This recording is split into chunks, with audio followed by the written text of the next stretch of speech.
Hey guys, it's an early November day here in upstate New York, and winter is coming, so I'm doing some work on my wife's car before the snow flies.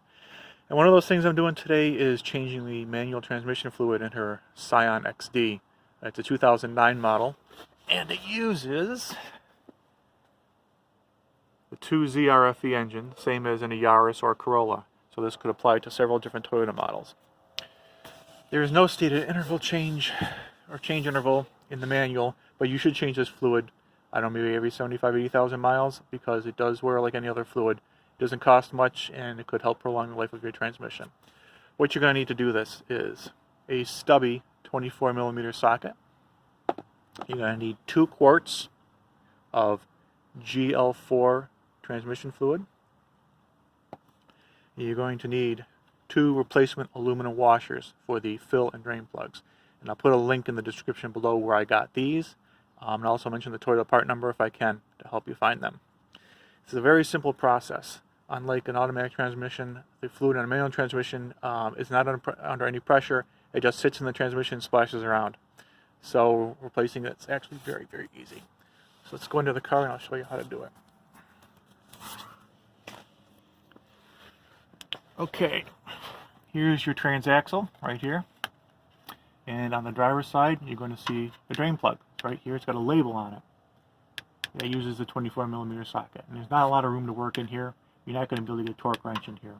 So please, first, note the orientation of the label that's on this plug as well as the fill plug, okay? And keep these plugs separate. So on the side, driver's side, is your drain plug. On the front of the transmission, right here, is your fill plug. It's the same size, same 24mm, same label. Again, note the orientation of the label, okay? This couldn't be any easier. Well, first of all, make sure that you can remove the fill plug before you start, because if you can't, you obviously don't want to drain the fluid out if you can't put the new fluid in. So make sure you can undo this one first, and once you can, undo the drain plug, let the fluid start to drain out. You'll notice it'll start to gurgle. So take out the fill plug, and that will help with the flow. There's only 2 quarts of fluid in this, so it comes out pretty quick.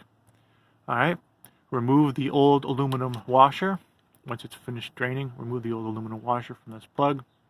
Put the new one on, and then tighten it up. And you can't get a torque wrench in here, but if you noted the orientation of the label on the plug, just tighten it up until the label is in the same orientation, and you should have the torque it should have it torqued properly. Then once you've got that back on, you need to put the new fluid in. So what I do is I hang a funnel from a hook, and I have a hose. Goes down there, and then it comes up, exits right there where the fill plug is. And that's the easiest way for a person working by himself to get the new fluid into the transmission. Okay, so here's the new fluid going in. See the color and the translucence. Sorry, I'm trying to do this with one hand here.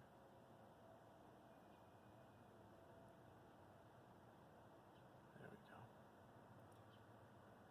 And that's the last of it. So you can see it's kind of a nice translucent pink color. But again, color is no indication of health of the fluid. Okay, so once you've got all the fluid in, take out your fill hose, tighten that down, put the new washer on it, tighten it down until the label is in the same orientation it was before, and you're pretty much good to go. Now, make sure you only put 2 quarts of fluid into this. One little trick or problem that could result is that I've got this car up on jack stands, and so the whole front of the car is pointed up, but the problem is that the fill plug is also pointed up, and one of the usual ways of telling when a manual transmission is full is to wait for the fluid to dribble out. But since the transmission is tipped up, you could inadvertently put too much fluid in. You could overfill it. If you're just waiting for the drips to come out.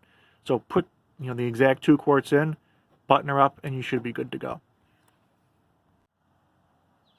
So after 150,000 miles, what does manual transmission fluid look like? Well, you saw what the new stuff looked like. This is what the old stuff looks like. It's a lot darker. I don't know. I don't see a whole lot of stuff floating in it, so the transmission might be in good shape. But you know what? For the minimal cost and ease for replacing this fluid, just go ahead and do it every once in a while. You'll probably get even more life out of your transmission than you would otherwise. So hopefully this very impromptu video helps somebody. If it does, let me know. Thanks and have a nice day.